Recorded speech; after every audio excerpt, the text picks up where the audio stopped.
എൻ്റെ പ്രിയ ദൈവമക്കളെ, ഇന്ന് നമുക്ക് ക്രിസ്തുവിൻ്റെ ക്രൂശിന് ശത്രുക്കളായി നടക്കുന്നവരെ കുറിച്ച് കരയുന്ന ഒരു അപ്പോസ്തലനെ ഫിലിപ്പിയർക്ക് എഴുതിയ ലേഖനത്തിലൂടെ ശ്രവിക്കാം.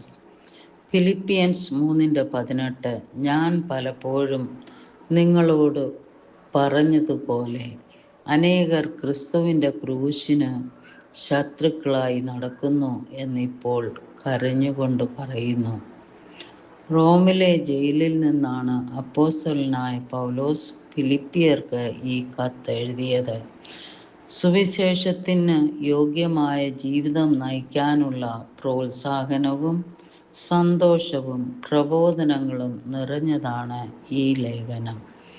ഈ അധ്യായത്തിൽ ചില ആളുകൾ അവരുടെ മതപരമായ നേട്ടങ്ങളിൽ സ്ഥാപിക്കുന്ന തെറ്റായ സുരക്ഷയെ ക്രിസ്തുവിലുള്ള വിശ്വാസത്തിലൂടെ ലഭിക്കുന്ന യഥാർത്ഥ നീതിയുമായി അദ്ദേഹം താരതമ്യം ചെയ്യുന്നു.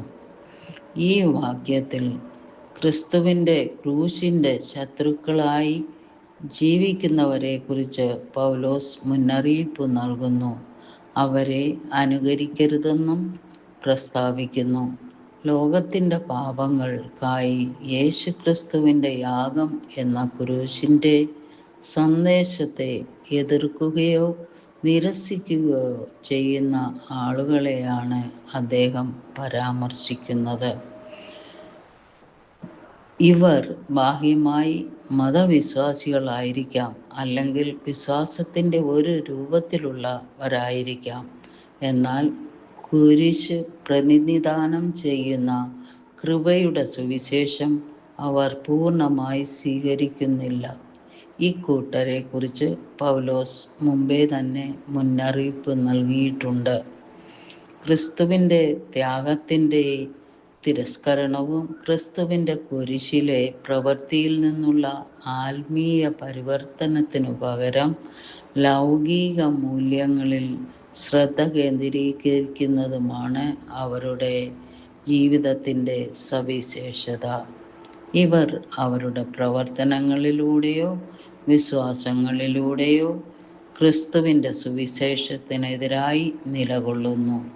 അവരുടെ ശ്രദ്ധ ഭൗതികത, സ്വയം നീതി അല്ലെങ്കിൽ രക്ഷയിലും ക്രിസ്തീയ ജീവിതത്തിലും ക്രൂശിൻ്റെ ശക്തിയും കേന്ദ്രീകരണവും നിഷേധിക്കുന്ന ഒരു ജീവിത ശൈലിയാണ്. ഇപ്പോൾ കരഞ്ഞും കൊണ്ടാണ് ഇത് വീണ്ടും പറയുന്നത്. ഇത്തരം കാര്യങ്ങളെ ശാസിക്കുമ്പോൾ എന്തുകൊണ്ടാണ് കരയുന്നത്?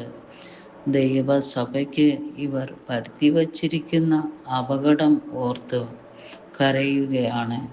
അനേക ജീവിതങ്ങളെ അവർ നശിപ്പിച്ചിട്ടുണ്ട്. ക്രിസ്തുവിൻ്റെ നാമത്തിന് എത്രയോ അപമാനമാണ് ഇവർ വരുത്തിവച്ചിരിക്കുന്നത്. യഥാർത്ഥ സ്നേഹം കുരിശിൻ്റെ ശത്രുക്കളെക്കുറിച്ച് പറയുമ്പോൾ പോലും കരയുന്നതാണ്. യെരുശലേമിനെ നോക്കി നമ്മുടെ കർത്താവായ യേശുക്രിസ്തു കരഞ്ഞുവല്ലോ. തെറ്റായ ആദർശങ്ങളെക്കുറിച്ചും ലൗകിക നേട്ടങ്ങളെക്കുറിച്ചും നാം ബോധവാന്മാരായിരിക്കണം. കുരിശ് നമ്മുടെ വിശ്വാസത്തിൻ്റെ ഹൃദയമായിരിക്കണം. അത് ദൈവത്തിൻ്റെ സ്നേഹത്തെയും ത്യാഗത്തെയും രക്ഷയുടെ വഴിയെയും പ്രതിനിധീകരിക്കുന്നു. കുരിശിൻ്റെ ശത്രുക്കളായി ജീവിക്കുന്നവരോട് അനുകമ്പയോടെയും ദുഃഖത്തോടെയും നീങ്ങുക.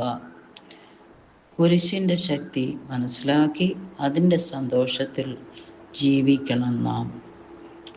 ദൈവകൃപയിൽ എല്ലായ്പ്പോഴും ആശ്രയിക്കണം.